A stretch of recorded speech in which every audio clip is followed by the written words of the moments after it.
detalles y necesito que me des un voto de confianza para ver esta historia con ojos nuevos. Quiero que te des la oportunidad de descubrir una revelación nueva, una nueva manera de ver la historia de siempre, la historia conocida, ¿no? Jonás, capítulo 1, versículo 1, relata que la palabra del Señor vino a Jonás y le dijo: anda, ve a la gran ciudad de Nínive y proclama contra ella que su maldad ha llegado hasta mi presencia. Y la Biblia narra que Jonás se fue, pero en dirección a Tarsis para huir del Señor. Bajó a Jope, donde encontró un barco que zarpaba rumbo a Tarsis, pagó su pasaje, su boleto, y se embarcó con los que iban a esa ciudad, huyendo, dice la Escritura así del Señor. Convengamos que Jonás era un profeta, no un sacerdote. Este no es un tema menor.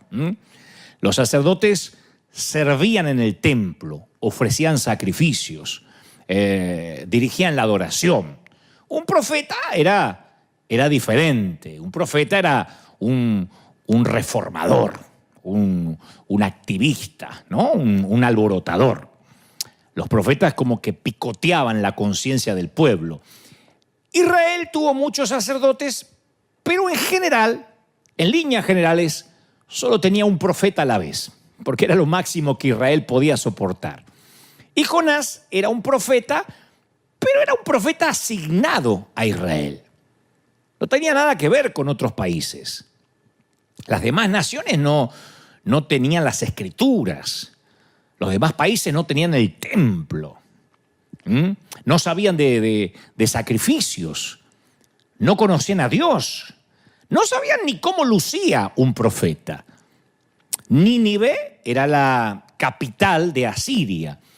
Y en los siglos 7 y 8 a.C., Asiria era la gran potencia mundial del mundo conocido.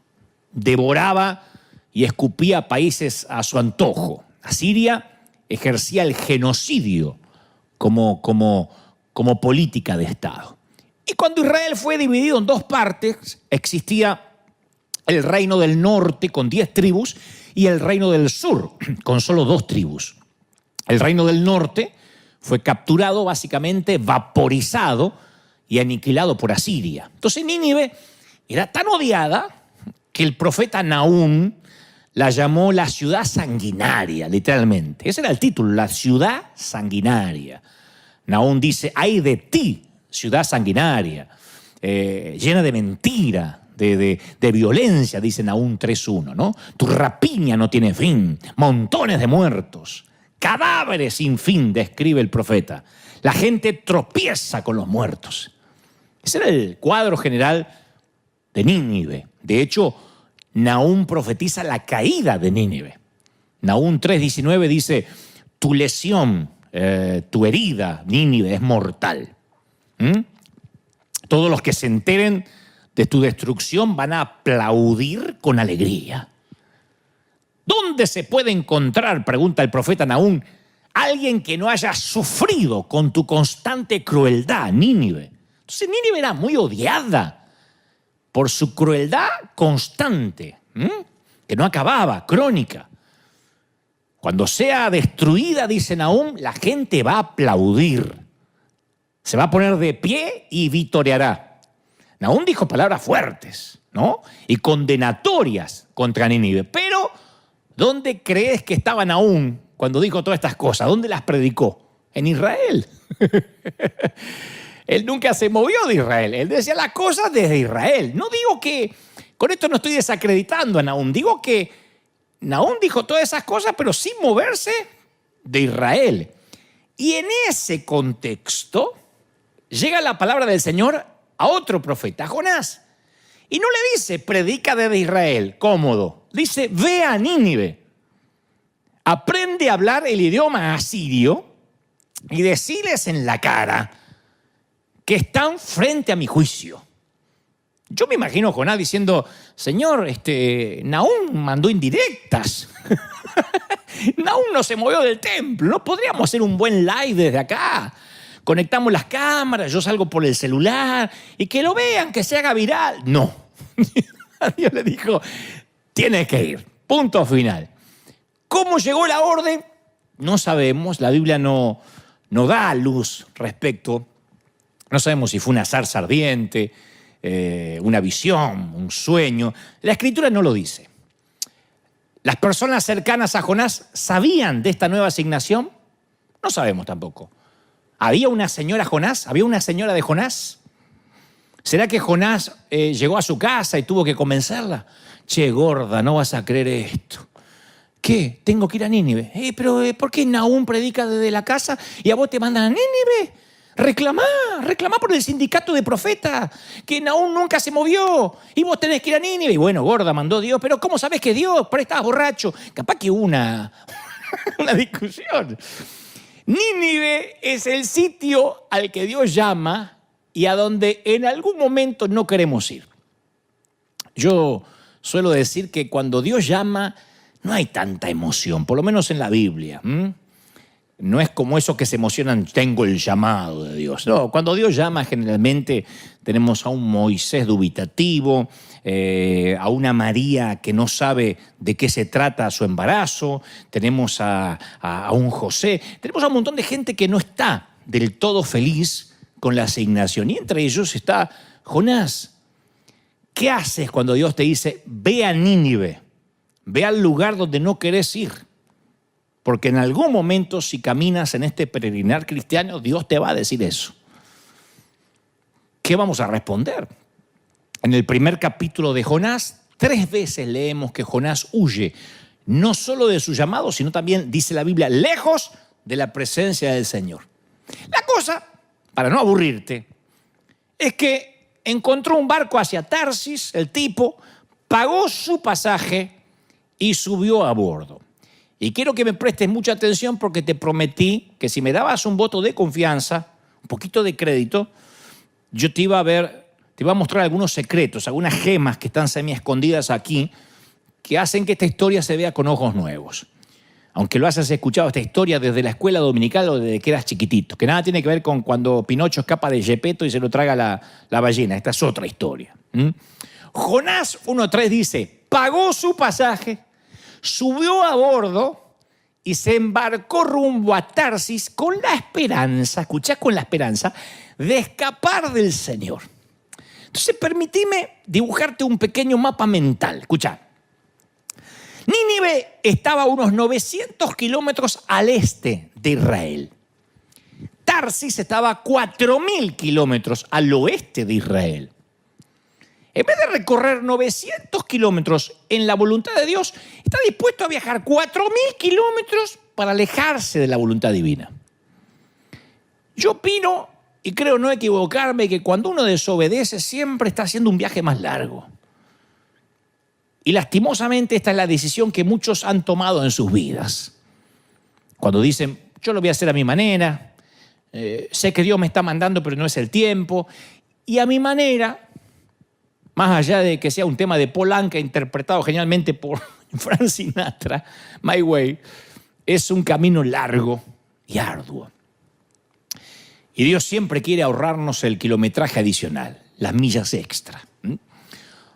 Yo opino que los 40 años de desierto no son una obligación para todos.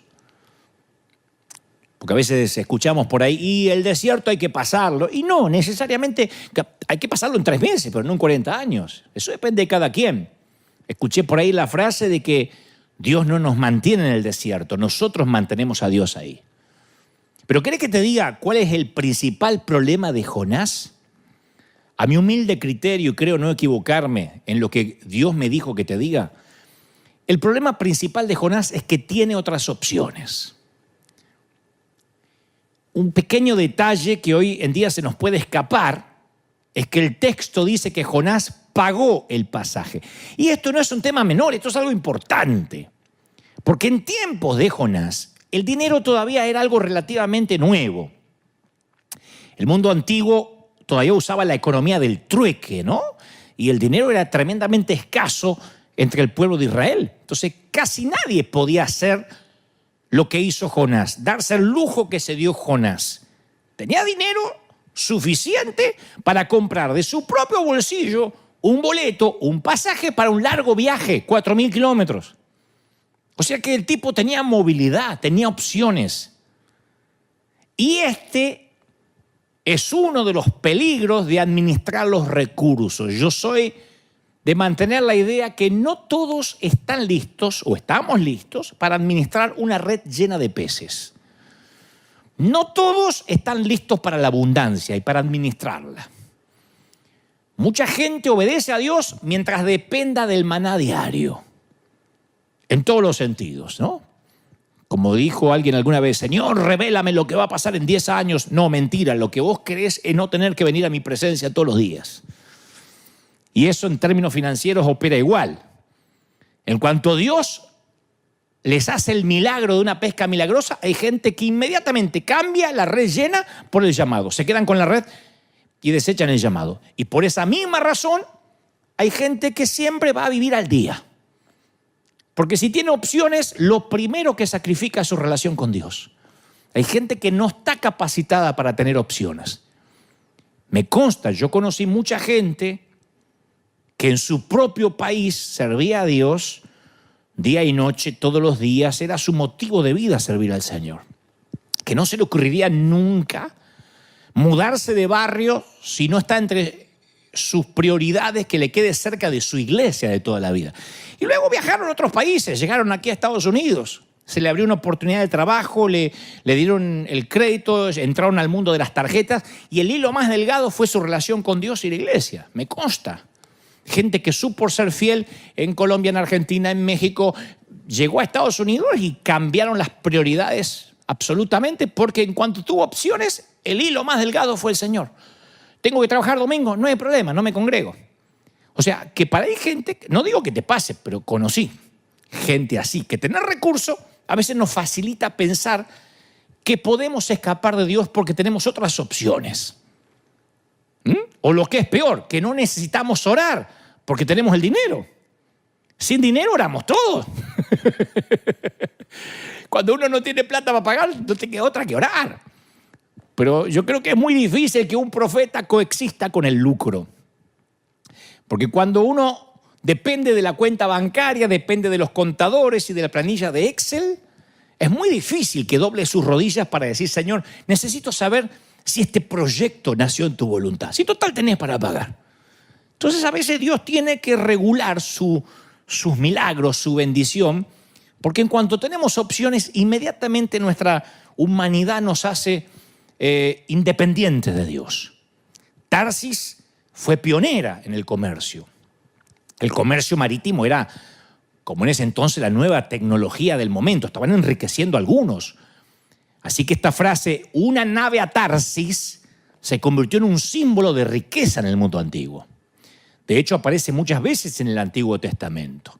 Isaías 2:12 dice, porque el día del Señor de los ejércitos vendrá contra todo el que es soberbio y altivo, contra todo el que se ensalza y contra todas las naves de Tarsis. Ya lo decía el profeta Isaías.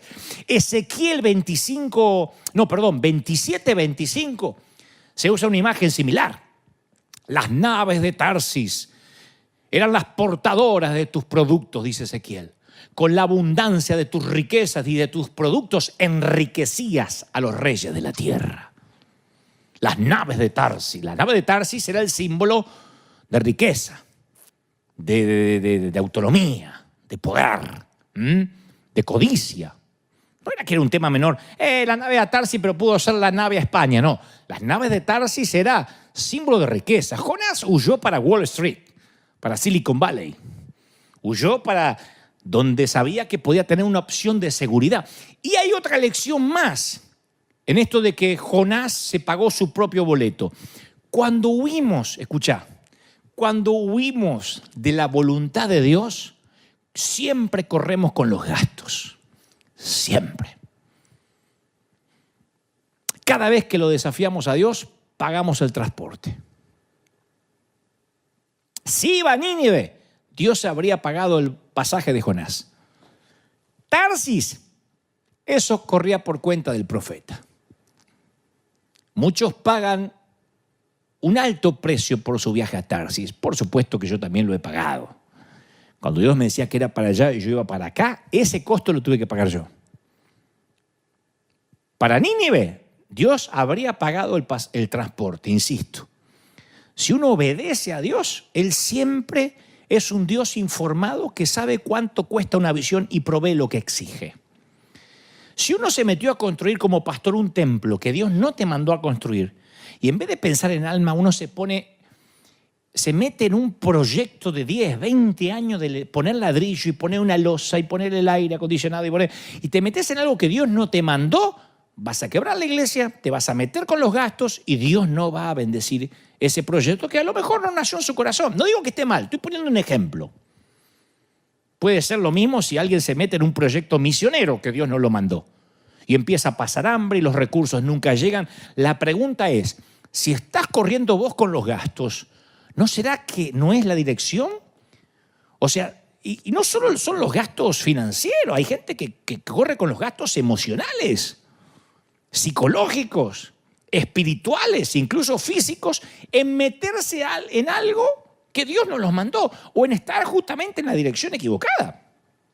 ¿Qué hace mi gran temor siempre como líder? Antes de decir enviemos dinero a este país o vamos a meternos en esto, mi pregunta es, ¿Dios quiere? Porque yo no puedo correr con los gastos. Si no está Dios en la ecuación, yo soy pésimo como empresario. Jonás aprendió. Vos te pagás el boleto a Tarsis. Nínive, la casa paga. Nínive, invita a la casa.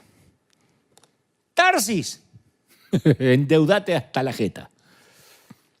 Y lo que es aún peor, cuando decidas regresar de donde Dios no te mandó, va a haber 4.000 kilómetros entre vos y el punto de partida, ni siquiera donde Dios te mandó, del punto de partida.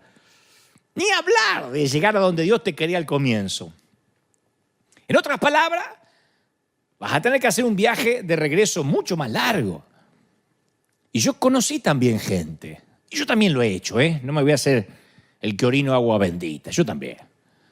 Pero conocí también mucha gente torpe como yo, que en algún momento pretendió alejarse 4.000 kilómetros, no hablo de pecado, digo de hacer algo que Dios no nos mandó a hacer, y después queremos que Dios venga y lo arregle con un de repente. Eso es sorprendente en nuestro ámbito, ¿no? Padres que se desconectan toda una vida de sus hijos, que deja que los críe el iPad, que los dejan 7 horas mirando internet o empachate con Netflix y después los traen al altar y piden un milagro. Ore por mi hijo que me anda rebelde, Joel, Jonathan, Nabucodonosor. Pero si se desconectaste, ¿cómo Dios lo va a arreglar en un repente? 4.000 kilómetros de hacer las cosas mal. Conocí otros que nunca siembran nada, pero quieren la cosecha que no les corresponde. Si tuviste toda una vida para sembrar y no sembraste, ¿cómo vas a llegar a tu vejez ansiando una cosecha que no te pertenece en todos los órdenes de la vida? En afectos, en amor, ni hablar de finanzas. Nunca sembraste honra. Te fuiste de la iglesia dividiendo la iglesia, hablando mal del pastor, saltando por la ventana. Te pones tu propia iglesia y vas a pretender que tus miembros te van a honrar. No entiendo cómo no me crece la iglesia. Ya se midió. Yo conozco iglesias chiquititas así que se le dividieron 40 veces. Y si vas a la raíz, te das cuenta que el pastor nació de una división. Entonces pretende una cosecha de unidad donde no hubo una siembra de unidad. Si sembró división, difícilmente cosecha unidad. Entonces, queremos que de repente Dios venga a arreglar años de hacer las cosas mal. Hacen las cosas de manera ilegal por años y quieren el milagro. Y escucha este axioma, este proverbio. Para mí es un tótem. Algo que yo lo tengo grabado en las tablas de mi corazón, atados a mi cuello. Jamás, nunca podemos pedir que Dios bendiga una mala construcción. Nunca. Nunca Dios puede bendecir una mala construcción, algo que se pusieron mal los cimientos, algo que las paredes están endebles. No podemos decir, Señor, me da la bendición. Dios no endosa malas construcciones. No viene y arregla en un repente años de hacer las cosas mal. No estoy diciendo que Él no te perdona, porque muchas veces hemos hablado de la gracia divina de Dios. No hablo de perdón de pecados, hablo de hacer las cosas mal por años, de ir en dirección contraria a donde Dios nos manda y después querer que de repente nos teletransporte a donde debimos haber estado. Y otro gran detalle a tener en cuenta, Dios no le impidió que Jonás se subiera al barco en Jope para Tarsis. Por eso es una falacia también decir, bueno, yo emprendo, ¿viste? Si no es de Dios, que me frene, que se traben las cosas. ¿Alguna vez escuchaste a alguien así? Si esto no es de Dios, que se empiecen a trabar las cosas. Como que Dios es el bombero que tiene que estar atento a que no metamos la pata. Mira, si no tengo que viajar, yo ya oré, que suspendan el vuelo, que pase algo, que esté cerrado el aeropuerto. No funciona así. No es esa prueba y error. Mira, yo me voy a meter con ella, ¿viste? Si no es la persona para mi vida, le pedí a Dios que sea ella quien me deje. Yo ya le dije, Señor, que sea ella quien me deje o que la descubra en una infidelidad. Yo escuché estas oraciones. Si esto no es para mí, que me despidan del trabajo. Sí, pero en este trabajo te obligan a mentir. Por eso, sí, yo sé que tengo que mentir, pero yo le dije al Señor, Señor, si no querés esto para mí, que me despidan. No es así. Dios no es un apaga-incendio. Es como el chiste del rabino que decía, mira, yo le tiro las ofrendas de la sinagoga para el cielo, ¿viste? Que se agarre lo que quiera y lo que cae para mí. No funciona. Pero Dios no impide que Jonás se meta en problemas. Como no te lo impidió a vos ni me lo impidió a mí. Yo te puedo dar cátedra de las cosas que me mandé a hacer sin que Dios me lo pidiera. Muchas sí, otras no.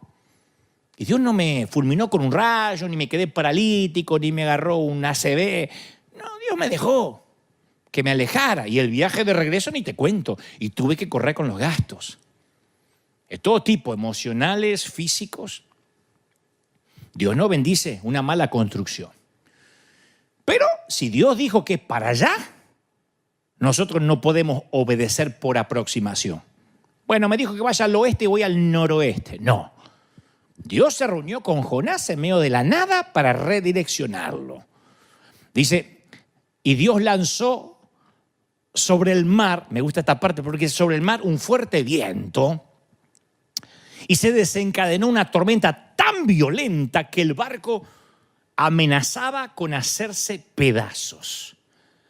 No sé si logras entender que esto no es una metáfora. ¿Sabes lo que es sentir que el barco, que literalmente la nave parece una cáscara de nuez y se va a romper? Y yo te pregunto, porque ya nos conocemos desde hace año y tres meses o desde antes incluso, algunos nos conocemos hace 30 años. Y si las circunstancias adversas en tu vida no tienen que ver con el enemigo, sino con malas decisiones que tomaste en algún momento, ¿lo pensaste? Capaz que decisiones que tomaste hace meses, o años, décadas. Y eso desencadenó una tormenta sobre tu vida. Porque algunas tormentas duran años y años y años. Yo dirijo mi mensaje a los que están ahora aferrados en estribor al palo y dice, una tregua, por favor, vengo 10, 20 años remando. Y cuanto más fuerte remás, más te alejás de la orilla. Cuanto más luchás por unificar tu finanza, más te endeudás. Cuanto más te esforzás por restaurar la familia, peor. Y te digo algo entre nosotros. Escuchá, que quede acá.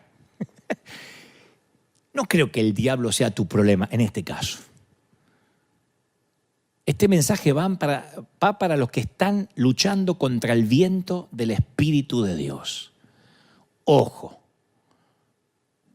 porque sea una tormenta no necesariamente proviene de Satanás. Porque aquí te estoy dando un ejemplo de un viento que Dios desató.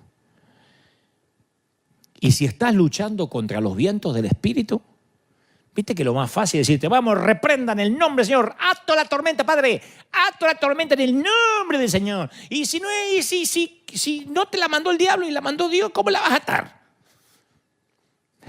Y dice las Escrituras que teniendo por sus vidas los desesperados marineros, que eran todos inconversos, ateos, pedían ayuda a sus dioses. No te pierdas esto que está maravilloso. Pedían ayuda a sus dioses, con minúscula, ¿no? Y lanzaban la carga por la borda para aligerar el barco. Los marineros estaban arrojando todas sus esperanzas al mar, Cada uno rogándole a su propio Dios. Uno era musulmán, el otro era, qué sé yo, puede haber sido judío, judío ateo. Había de todos los tipos, ¿no? Bueno, el único hebreo ahí era Jonás, pero se me ocurre, porque no quiero mencionar ninguna religión en particular, como que las estoy teniendo como necesariamente una secta, no necesariamente. Pero en su mundo, cada grupo étnico o tribal tenía su propia deidad. Y esta tripulación es un grupo muy diverso, muy ecléctico, muy multicultural, en el que se despliega un pluralismo religioso fascinante, porque cada uno empezó con su Dios. Cada uno, dice la Biblia, le oraba a su Dios. Claro, cuando el mar está tranquilo, cualquier Dios común y chiquito alcanza. Un crucifijo colgado en el limpiaparabrisas o en el espejito, algo en la billetera, alcanza. Una estampita alcanza. Cuando la tormenta golpea, todo el mundo desea que alguno de esos pequeños dioses resulte ser real, sirva para algo. Yo he tenido que aprender con dolor que cuando tienes en tu equipo, escuchá, cuando en tu equipo tienes a un polizonte, te mete todo el barco en problemas. Y vaya que yo tuve un par de polizontes en el barco varias veces. Yo decía, ¿por qué no prosperamos? ¿Por qué no podemos comprar la arena? ¿Por qué no podemos enviar gente? Y de repente empecé a buscar y me daba cuenta que en el medio del campamento tenía un polizonte. Esto no significa que en la iglesia haya gente perfecta. Esto es un hospital para gente rota, ¿no? Pero yo tuve que decirle a mi liderazgo, hablo del liderazgo, no queremos polizontes en River. Todos tenemos que remar hacia la misma dirección o alguien tiene que ser echado a los tiburones. Pero cuando tenés un polizonte a bordo, por más buenas intenciones que tengas, se te va a hundir el barco. Y alguien necesita oír esto, algún ministro necesita hacer una limpieza en el liderazgo fuerte. No, es que hace tantos años, es que por ahí después la gente se va a doler, pero se te empieza a hundir el barco, macho. Uno que está remando para el otro lado, uno fuera de la voluntad de Dios, en el liderazgo, no en la gente. La gente tiene derecho a congregarse y andar como pueda hasta que Dios haga la obra. Estoy hablando del liderazgo. Jonás está durmiendo en un barco turbulento, sin la ayuda de Dramamine. El tipo está durmiendo, la mona, el capitán está atónito. Le dice a Jonás, ¿cómo podés dormir, macho? Me encanta la versión Dios habla hoy, de este versículo que le dice, ¿qué haces aquí, dormilón? Me encanta. Es lo que le dice el capitán a Jonás. ¿En qué estás pensando? Levántate y ora a tu Dios. Quizás nos preste atención y nos perdone la vida. ¿Vos sabés que esto a mí me sorprende mucho? ¿Vos sabés que hay gente anestesiada a las aguas turbulentas? Anestesiada. Hay una tormenta alrededor y los tipos están como viviendo en vez de la Vía Láctea en Andrómeda, ¿viste? Se ve que la mamá no tomó suficiente ácido fólico en el embarazo, no le irriga agua al tanque, y están, viste, como que no se dan cuenta que hay que tomar el toro por las astas. A esta actitud es lo que en política se denomina bailar sobre la cubierta del Titanic, ¿no? Bailar sobre la cubierta del Titanic. Se usa por lo general cuando un gobierno hace caso omiso a las advertencias de riesgo, al Fondo Monetario Internacional, o asume una actitud de indiferencia, una deuda externa gigante, refinancia mal una deuda. Baila al compás de la orquesta mientras se desencadena la tragedia en la nación. Bueno, el barco de Jonás se parece mucho al Titanic, exceptuando el romance de Jack y Rose y la banda sonora de Celine Dion. Pero es igual. Y esto es la ironía. El capitán, escuchá, pagano y gentil del barco está pidiéndole al hombre de Dios que ore. El mundo pidiendo la manifestación de los hijos de Dios. El pagano hace lo que hacen los profetas. Actúa y hace un llamado a la oración. El pagano hace un llamado a la oración. Che, cada uno busque a su Dios. No entenderé mucho de esto, ni sé cuántos dioses hay, pero por las dudas, oren todo, alguno va a responder. Y el profeta hace lo que hacen los paganos, dormir cuando es el momento de orar y actuar. A mí me hace acordar mucho a lo que sucedió en algunos sitios durante la pandemia. Pero no voy a explicar más. Si alguno entendió, y si no, pide que alguien le explique en casa. Los marineros echan suerte para identificar el problema. Y la suerte indica que el problema es Jonás. Se compró todos los números, Jonás. Se sortea quién va a tirar a los tiburones y Jonás se sacó todos los números. Los marineros le preguntan, ¿cuál es tu historia? Y Jonás responde, soy hebreo y temo al Señor, Dios del cielo, quien hizo el mar y la tierra. Y esto los aterroriza a los marineros.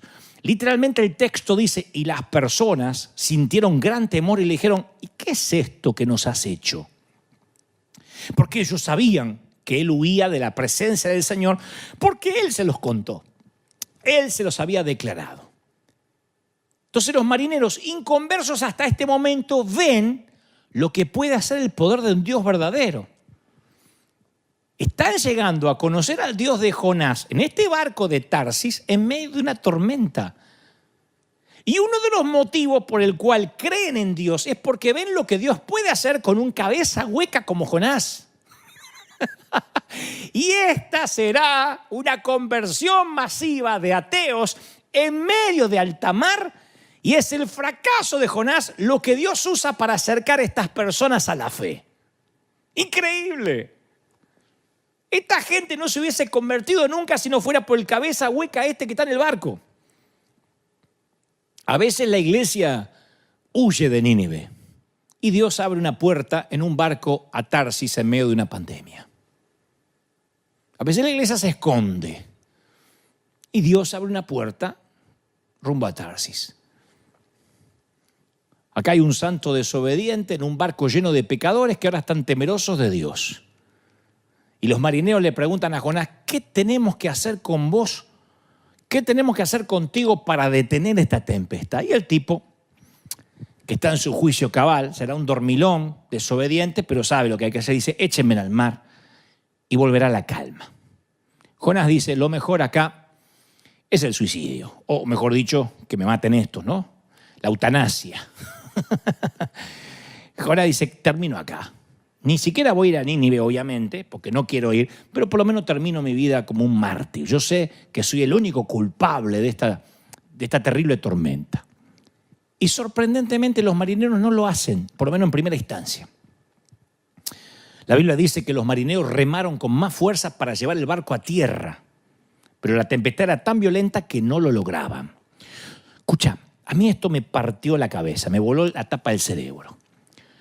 La vida de estos tipos estaban en peligros, pero no quieren sacrificar la vida de este hebreo desconocido.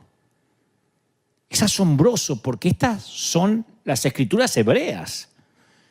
Estos marineros en el barco hacia Tarsis tienen más compasión, más humanidad verdadera con el profeta hebreo que la que tiene el profeta hebreo con la gente de Nínive. Tienen más gracia estos tipos que se acaban de convertir, que acaban de conocer a Dios, más gracia que él, que tiene años de caminar en fe. Y a veces Dios tiene que darnos una buena cachetada, una buena bufetada, para demostrarnos que en ocasiones hay más gracia entre los inconversos que en nuestras propias iglesias. Como dice allí Ávila, si no dice gloria a Dios, diga ay. Por eso tenemos que ser muy cuidadosos al juzgar quiénes son los buenos, quiénes son los malos, quiénes están del lado de Dios y quién no está del lado de Dios. Porque a Dios le fascina cerrar bocas de los creyentes jueces o que se consideran jueces. Ahora dice la Biblia, y esta es una de las cosas que se escapan, claro, porque como está todo lo del pez y esas cosas, hay detallitos que se nos pasan por alto, pero es fascinante. Ahora los marineros tienen una reunión de oración. Jonás 1:14, ya cada uno no está con su estampita, con la virgencita, con la crucecita. Ahora todos están clamando al Señor, Dios de Jonás. Entonces clamaron al Señor, Dios de Jonás. ¡Oh Señor! Todos juntos, al mismo Dios. No nos dejes morir por el pecado de este hombre. No nos hagas responsable tampoco de su muerte. Porque ellos pensaron, si desató Dios esta tempestad solo porque este cabeza hueca no obedeció, lo llegamos a matar, ¿qué nos va a pasar? Oh Señor, has enviado esta tormenta sobre él y tú solo sabes por qué. Están orando los ateos, bueno, ya no son ateos, son flamantes convertidos, están orando correctamente. Están diciendo, Señor, no nos acuses que vamos a deshacernos de este tipo, pero si no, esto no se va a calmar y no vamos a llegar a la orilla. Ya perdimos las pertenencias, tiramos los enseres al mar.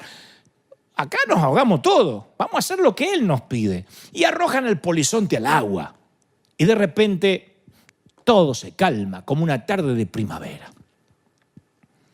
Y los marineros quedaron asombrados por el gran poder del Señor y le ofrecieron un sacrificio y prometieron servirle. No se te vaya este detalle. De ese barco que partió de Jope rumbo a Tarsis surgieron ministros. Algunos capaz que se transformó en profetas porque prometieron servirle. Algunos de ellos dijeron, dejamos el mar, dejamos la tarea de marinero y nos vamos a dedicar a servir a este Dios. A veces se nos suele pasar por alto esta conversión masiva. Este barco pagano se convierte en un lugar de adoración. La nave que iba a Tarsis se convierte en un templo de Dios. Resulta que los marineros de este barco no son actores secundarios de la historia como creíamos. No se trata de un grupo de extras desechables en una historia sobre Nínive y un pez. Resulta que la historia de Dios es tan grande que también es una historia acerca de Tarsis. La puerta que Jonás le cierra a Dios se transforma en una puerta que Dios le abre a los marineros. Y encima el profeta no pudo disfrutar de la conversión de los marineros, ni se enteró. Ni siquiera lo supo. Estaba demasiado ocupado dando brazadas en el agua. Hay gente que dice, yo sé que no le estoy obedeciendo a Dios en la siembra, en los diezmos, pero por lo menos estoy sirviendo. Si yo estuviera mal con Dios, Él no me estaría usando. Si me usa es porque debo estar bien. Nunca te olvides esto. Dios te va a usar aunque seas un polizonte. El endoso de Dios, cuando te usa, no significa que aprueba necesariamente lo que estás haciendo. A veces nosotros pensamos que el respaldo de Dios es lo mismo que la aprobación. Y acá Jonás está desobedeciendo y sin embargo es un canal de bendición, pero eso no lo valida, eso no lo redime. Si crees que sirves a Dios y porque estás sirviendo, seguramente es que estás yendo necesariamente a Nínive, estás equivocado. Capaz que estás sirviendo a Dios en la iglesia, estás haciendo un montón de cosas y te estás yendo para el otro lado. El evangelio tiene que ser predicado. Y si Dios tiene en su mente salvar a los marineros de la nave que va a Tarsis, va a usar hasta un burro desobediente. Pero eso no te redime. Eso no te salva que te tiren del barco en algún momento. Y me fascina el resto de la historia. Dice, el Señor por su parte dispuso, lo diré otra vez, dispuso un enorme pez para que tragara a Jonás, quien pasó 3 días y 3 noches en su vientre. Nos dice que Dios creó un gran pez. Hace poco estaba leyendo una nota que realmente alguien fue tragado por una ballena hace relativamente poco y dijo, pensé que no iba a volver a ver a mi familia. Así que esto no es una fábula. Dios dispuso uno.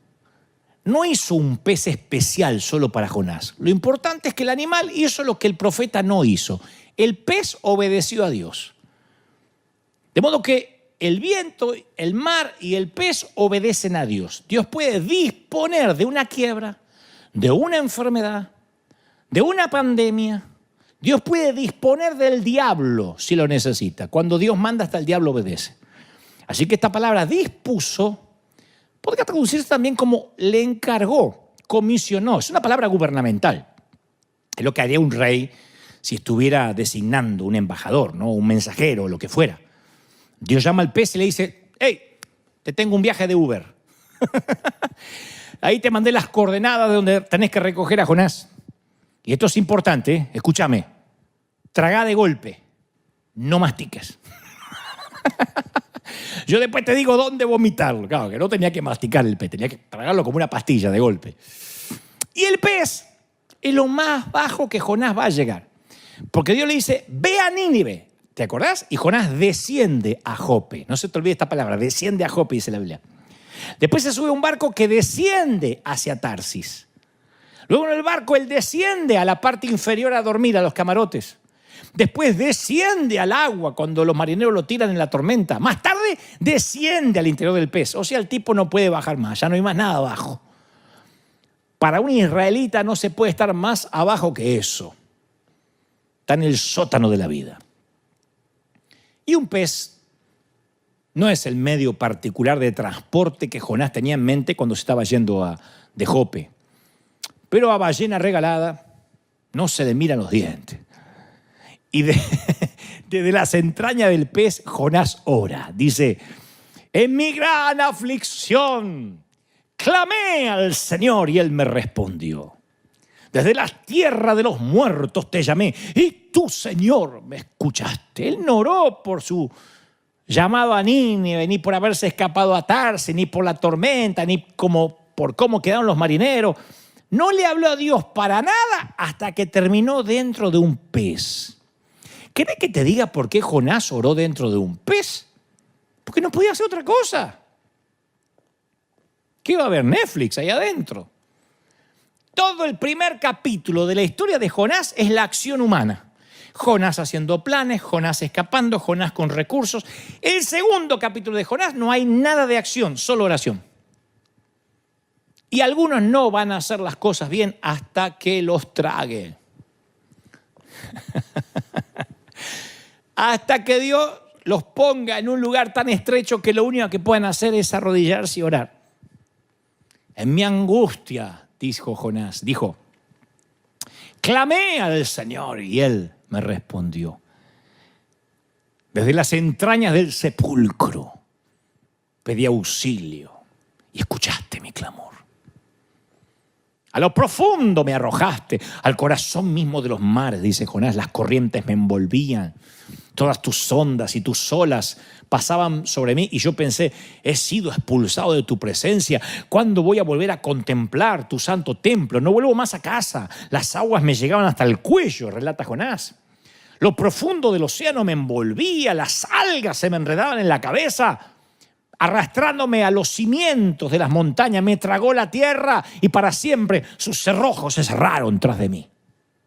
Mirá qué poeta, qué prosa, ¿no? Pero era literal. Todas estas cosas que debió admitir antes las admite ahora. Ahora todo tiene sentido.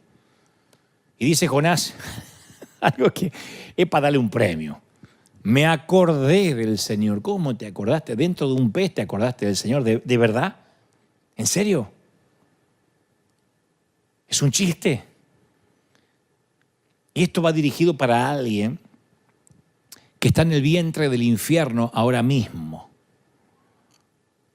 Mira, yo no voy a poner en palabras fáciles la crisis que te tocó vivir, pero si todo esto te devuelve a la voluntad de Dios, dale gracias al Señor por ese vientre húmedo que ahora apesta. Yo voy a la Biblia y encuentro otro naufragio, otra historia de naufragio similar, la de Pablo en Hechos 27, que es exactamente lo opuesto a la de Jonás. Porque Jonás corre escapándose de su llamado a predicar a la peligrosa ciudad de Asiria. Pablo corre hacia su llamado de predicar a la peligrosa capital de Roma. La presencia de Jonás en el barco pone en peligro a todos los marineros. La presencia de Pablo en el barco es la salvación de todos los marineros. ¿Cuál es el secreto? La obediencia. Jonás es liberado del pez al tercer día. Y en la Biblia, el tercer día es un esquema, ¿no? Un esquema común de rescate de parte de Dios, de resurrección. De modo que si uno no conoce la historia, esperaría que Jonás viva un evento espectacular de rescate, una visitación del ángel Gabriel, la vuelta a casa en un carro de fuego, la teletransportación instantánea. Pero no es lo que sucede. Jonás 2:10 dice, entonces el Señor dio una orden y el pez vomitó a Jonás en tierra firme. Le agarraron las arcadas al pez, ¡plac!, y lo lanza. Yo me pregunto siempre por qué los traductores de la Biblia a nuestro idioma no eligieron una palabra más decorosa, ¿viste? Más eclesiástica. Digo, para no decir vomitar. Quizá porque la palabra hebrea todavía es más gráfica que lo que es la palabra vómito en nuestro idioma. Y el autor quiere asegurarse de que el lector entienda lo que pasó. Jonás no fue transportado por un ángel, a pesar de que se arrepintió. No es un personaje heroico cubierto de gloria, es una figura ridícula que ahora está cubierta de cóctel de camarón, aderezo de atún. Jonás parece un personaje de comedia. Algunos estudiosos han dicho que esta historia posiblemente, no, tiene que ser una fábula. No, el propio Jesús redimió la historia cuando dijo en Mateo 12:40, así como Jonás estuvo en el vientre del gran pez durante 3 días y 3 noches, el Hijo del Hombre estará en el corazón de la tierra durante 3 días y 3 noches. Lo dijo Jesús. Jonás obtuvo un viaje de vuelta a la voluntad de Dios. Dios le dio gracia, fue bueno y le regaló un boleto de regreso. Pero vas a viajar donde Dios quiera. No fue un regreso cómodo. Cuando hay que volver por las malas, a lo que Dios te pidió por las buenas hace tiempo, no vas a elegir el transporte.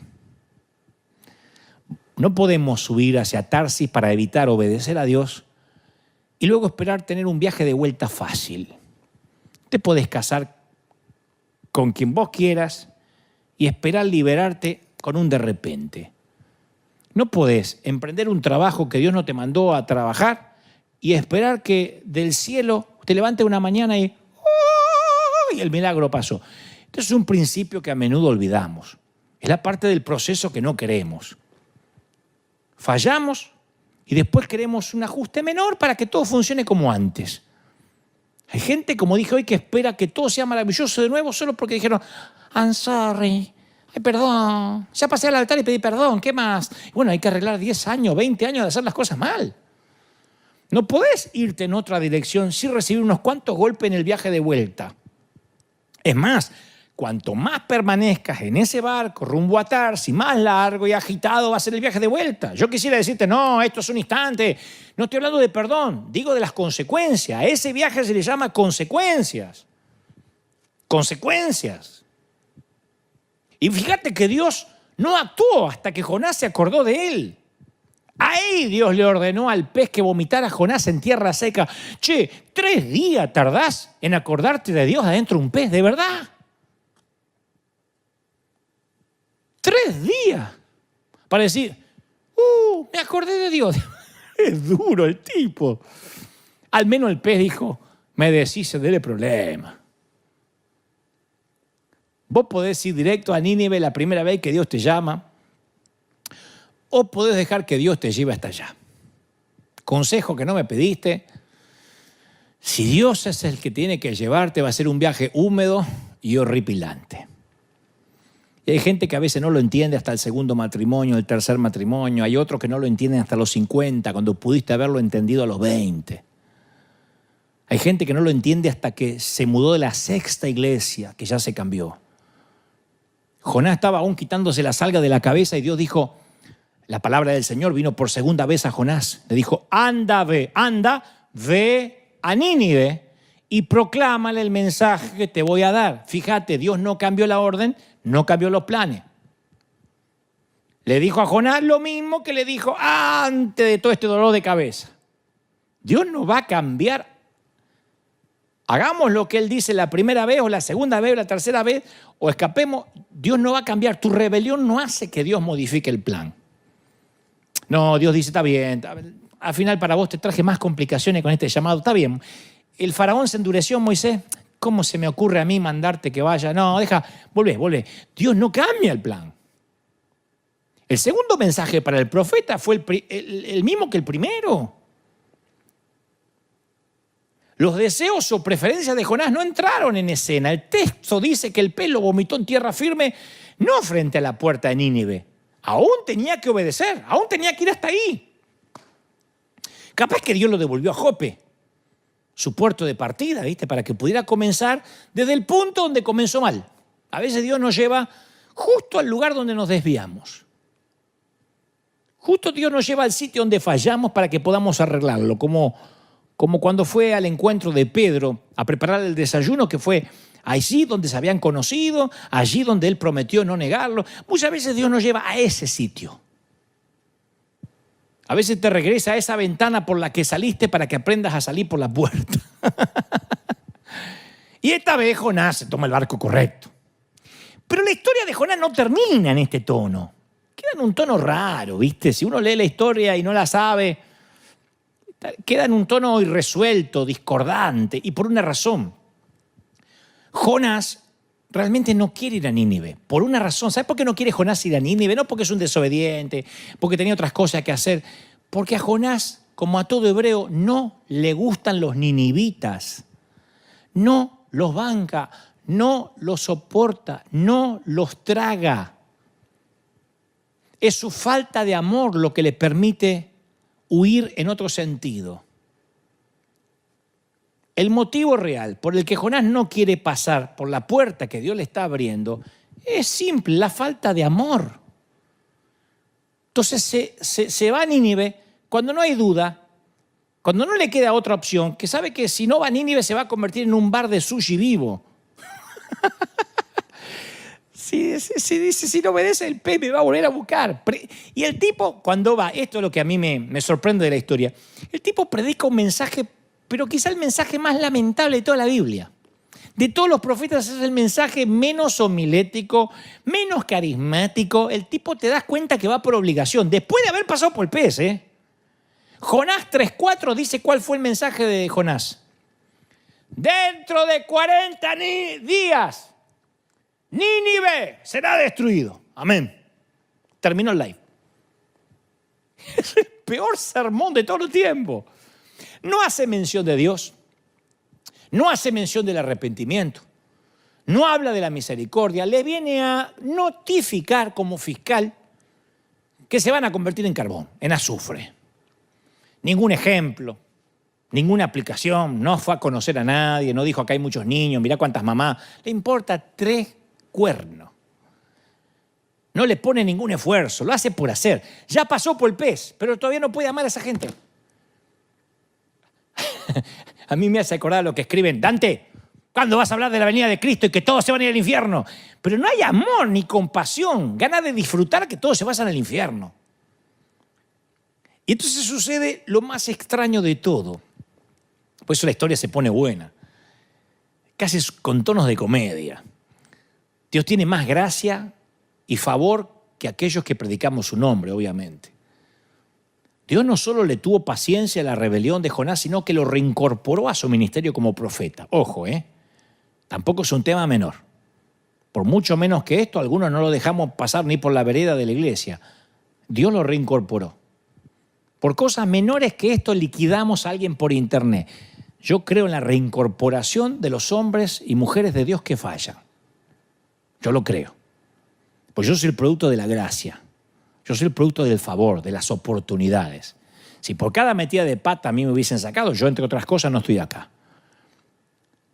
Lo discutiremos en otro momento, en otro mensaje, pero yo creo en la restauración, incluso para a un ministro caído. Vale más restaurar a un ministro que cayó que empezar con uno nuevo. Yo no quiero perder toda esa experiencia, todo lo que vivió con el Señor, porque tropezó. Es un soldado herido que a mí no me conviene rematar, me conviene sanarlo. Dios puso, además de restaurarlo en su ministerio, Dios puso en manos de Jonás uno de los avivamientos más grandes de la historia humana. Dios conmocionó a esa ciudad malvada desde el palacio del rey hasta el corral de las ovejas, literalmente. El mensaje de Jonás, aunque era escueto, un poco díscolo, sin mucha gracia, llegó a las altas esferas del gobierno. El rey mismo, dice las Escrituras, se vistió de cilicio y ordenó que cubrieran con ceniza todo el que se moviera en Nínive. Todo, hasta los animales. Estas personas malvadas clamaron a Dios en arrepentimiento, al igual que lo habían hecho hace unos días los marineros que estaban yendo a Tarsis. ¿Qué hace Dios? Su carácter no cambia. Dios perdona a la ciudad. Lo cual nos enseña que nuestra idoneidad o la falta de capacidad nunca es un problema cuando Dios abre una puerta. El peor predicador puede hacer que la gente se convierta si el Espíritu Santo obra. Dios ve el arrepentimiento de Nínive, se llena de compasión Y dice, sí, los voy a perdonar. Jonás 3:10 dice, cuando Dios vio lo que habían hecho y cómo habían abandonado sus malos caminos, cambió de parecer. ¡Ja! Y Jonás, que ve todo eso, uno piensa que se va a emocionar el tipo. Predicó mal y encima predicando mal se convirtieron todos. Pero dice la Biblia, y todo esto a Jonás le pareció lamentable. Qué lástima. Qué lástima. Qué lamentable. Qué lamentable. Con cara religioso. ¿Viste los que te dicen, qué lamentable, qué lástima? También aparecen muchos ahí en internet. Qué lástima. Le cayó muy mal. Se enojó mucho. Jonás no puede aceptarlo. Ahora Jonás no puede dormir. Él mira a Nínive arrepintiéndose, perdonada por Dios, y dice, y esto desagradó grandemente a Jonás, muy grande. Se calentó el tipo. Lo que es buenísimo para Dios, la gracia para Nínive, es muy malo para Jonás, porque no deja de ser un religioso sin recuperar. Jonás 4:2 dice, entonces Jonás le reclamó al Señor. El tipo viene de un pez y le reclamó al Señor. ¿Viste que te dan ganas a esta altura de aplastarlo al tipo? Pero no quiero que te enojes con Jonás. Quiero que veas la paciencia del Señor con gente como Jonás, porque somos muy parecidos a Jonás. Le dice, Señor, ¿no te dije antes de salir de casa que ibas a hacer esto precisamente? Te lo dije. ¿O no te lo dije? Escúchalo. Ahí está. ¿No te dije antes de salir de casa? Por esto no querías, Por eso me fui a Tarsis. Porque sabía que eras un Dios misericordioso, compasivo, lento para la ira, lleno de amor. Todo lo que sabía de Dios y no lo predicó. Hubiese dicho estas cosas en Nínive. Vengo a hablarle de un Dios lento para la ira, misericordioso. No, se van a morir todos, le dijeron. Van a ir al infierno. Los voy a ver arder. Y ahora dice, yo sabía por eso, porque está dispuesto a perdonar y no destruir a la gente. Quítame la vida ahora, prefiero estar muerto y no vivo, dice el tipo.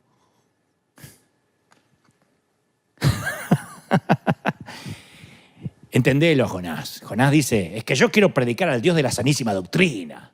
Yo amo al Dios que condena a los que no piensan como yo. Me encanta el Dios que condena. Ese Dios que te dice, ¡ja, ja, algo habrás hecho! Entendeme, yo quiero predicar al Dios de los poquitos en la iglesia, pero santos, Somos poquitos, pero yo prefiero poquito y calidad antes que cantidad. Aleluya. Detesto que me confundan con un predicador de gracia barata. Aleluya, yo no hago chiste. Yo no soy payaso. Dice el hombre que todavía huele a vómito de ballena. De hecho, Jonás, viste que dice a Dios, yo te dije esto antes de salir de casa. No le dijo nada cuando estaba en su casa. En el primer capítulo no aparece que le haya dicho algo a Dios. Huyó por miedo, huyó porque los odiaba a los ninivitas. Ahora él, oportunamente, qué conveniente, se recuerda a sí mismo como el campeón de la justicia, que él ya lo sabía. Sostiene que siempre supo que Dios iba a ser así de blandito, de blandenque, ¿viste? De pusilánime. Por eso yo no me quería involucrar, porque yo sé que lo ibas a perdonar. Una de las muchas causas por las que Jonás es único entre todos los profetas es esta, la falta de empatía. Vos fíjate que todos los demás profetas, mal o bien, imploran con el pueblo en nombre de Dios, imploran a Dios por el bien del pueblo. La angustia de la gente le causa angustia a los profetas, se identifican con las mismas personas a las que tienen que anunciarles el juicio. Vos fíjate cómo Natán va con dolor y temblando a hablarle a David, con lágrimas, usando una metáfora para ver por qué lado le entra para decirle. Jonás no. Jonás disfruta mirar videitos y, si es posible, editarlos en YouTube con las equivocaciones de los demás. Jonás vive en el vómito. Jonás tiene olor a vómito. ¿Viste que dicen que los que tienen mal aliento son los únicos que no se entera que lo tienen? Jonás huele a vómito. La falta de amor es lo que nos facilita decirle que no a Dios. Si uno no ama, difícilmente pueda servirle y obedecer a Dios. Un punto de vista equivocado sobre quién es Dios, sobre cómo es su carácter, va a causar que yo me pierda de muchas puertas abiertas. A veces Dios abre unas puertas gigantescas. No, ni loco, yo voy a un programa secular. A mí me dicen todo el tiempo. Me dijeron que los dueños de CNN son masones que hicieron un pacto con Pikachu, la Yuya, Illuminati y los pitufos. Eso no es de Dios. No se puede servir a dos señores, dicen usando a veces el versículo fuera de contexto. Mejor predico en la radio Maranata, Shekinah, del tabernáculo de la coinonía evangélica de la sana doctrina. Y se quedan ahí. Porque al no entender cómo es Dios y cómo Dios ama a los perdidos, a veces no ven las puertas abiertas. Jonás da las razones por las que no quería predicar a los ninivitas. Yo sabía, le dice, que tú eres un Dios misericordioso. Sabía que eres compasivo. Está enojado. Escuchá, yo sabía que eras bueno. ¿Y por qué no lo dijiste cuando predicaste, ganso? El religioso agradece por la gracia de Dios para con él, pero luego quiere justicia divina para el resto de la chusma. Y Jonás cree que Dios no es fiable, no es de fiar. Él piensa como mucho. Está bien que con solo confesar a Cristo como Salvador uno es salvo, pero yo no me fío en eso. Muy barato, muy barato. Vamos a encarecerlo un poquito. Le vamos a agregar unos requisitos para que tampoco venga cualquiera a la iglesia, sino esto va a ser un viva la pepa. Yo sé que la cruz te salva, pero vamos, la cruz y congregarte. La cruz y el diezmo. Está bien, la cruz, pero le vamos a agregar el bautismo, la célula, obedecer al líder y pedirle el permiso al pastor para visitar otra iglesia. La cruz más un vestido decoroso y una buena corbata. Y lo único que dice Dios es, no hace falta más nadie que yo. Le dice Dios a Jonás, en Jonás 4:4, cuando lo ve enojado, yo sabía, dice, ¿te parece bien enojarte por esto? ¿A vos te parece bien? ¿Viste cómo decían las madres? El Señor se enoja, ¿le parece lindo? ¿El Señor está enojado? ¿Está enojado el Señor? Está enojado, que sos bueno. Y Jonás no contesta. Le aplica a Dios la ley de hielo. Dios le dice, ¿está bien enojarte por esto? Le hace jetita a Dios. Jonás vuelve a huir al oriente de la ciudad, y se queda con esperanza de grabar con el celular que la ciudad sea quemada. Se sienta en un lugar donde ve la ciudad y dice, no, tarde o temprano esto van a meter la pata y Dios lo va a fulminar. Además quedaba mal él, porque él dijo, Dios los va a fulminar. Y ahora Dios se arrepintió y él quedaba como falso profeta, ¿entendés? Él sí o sí, si Dios no lo fulminaba, ponía la bomba a él. Entonces Dios, que sigue, ese día estaba de humor, Dios. ¿Viste cuando vos tenés un empleado que es vago, pero te cae simpático? Y decís, está bien, pero... Y entonces te tomás con humor. El Señor proveyó una planta frondosa que creciera ahí donde Jonás se sentó, que extendió sus hojas sobre la cabeza de Jonás y lo protegió del sol. Le trajo alivio. Jonás estaba muy agradecido por la planta. Pero Dios también proveyó un gusano, porque a Dios le obedecen las ballenas y los gusanos.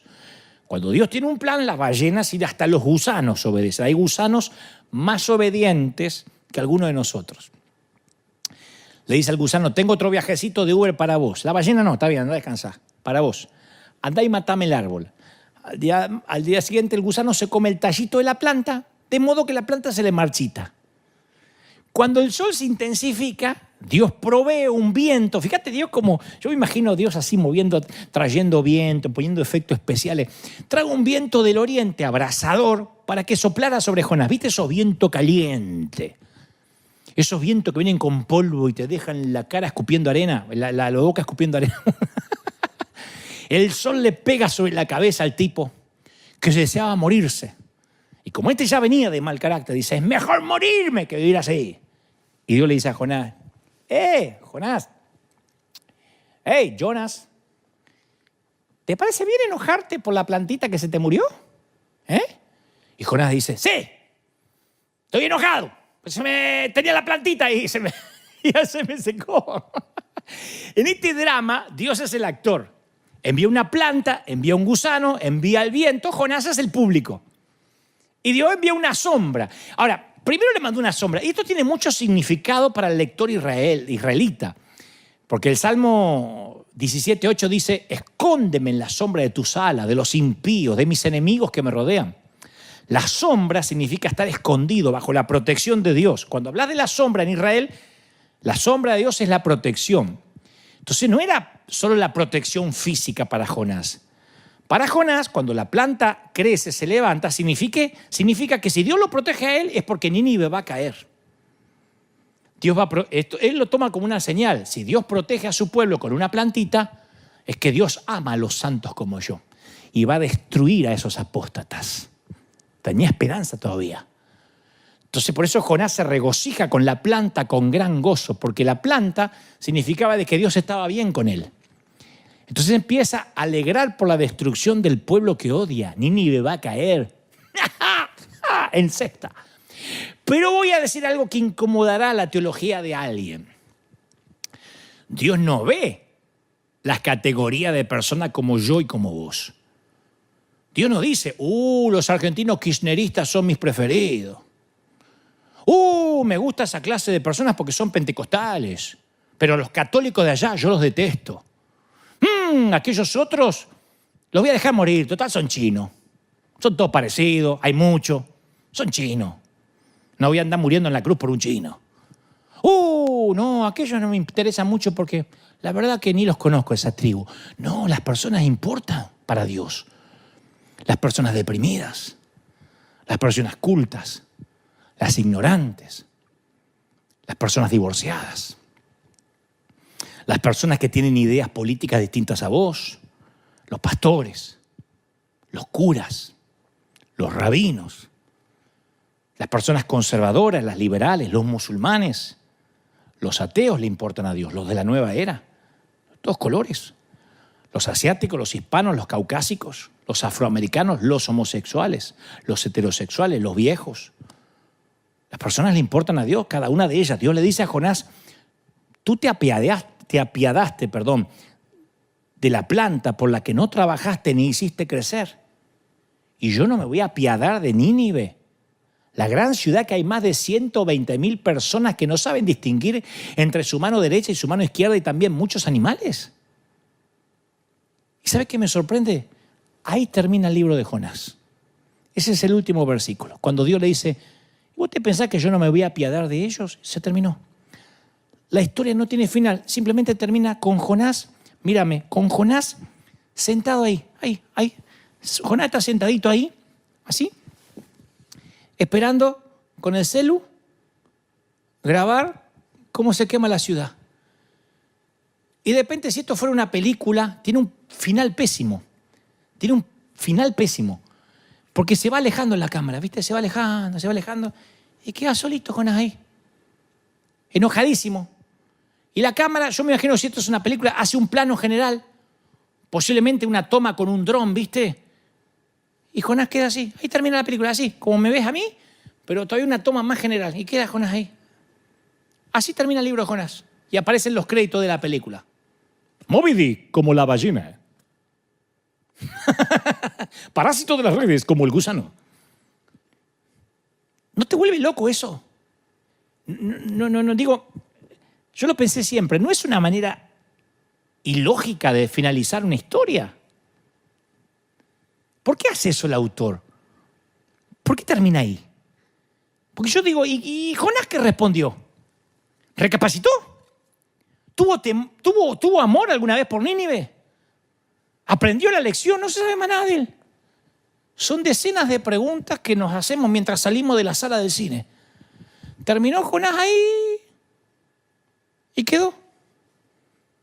El director no quiso contarnos si el final es feliz o infeliz. No sabemos si tuvo otra misión asignada.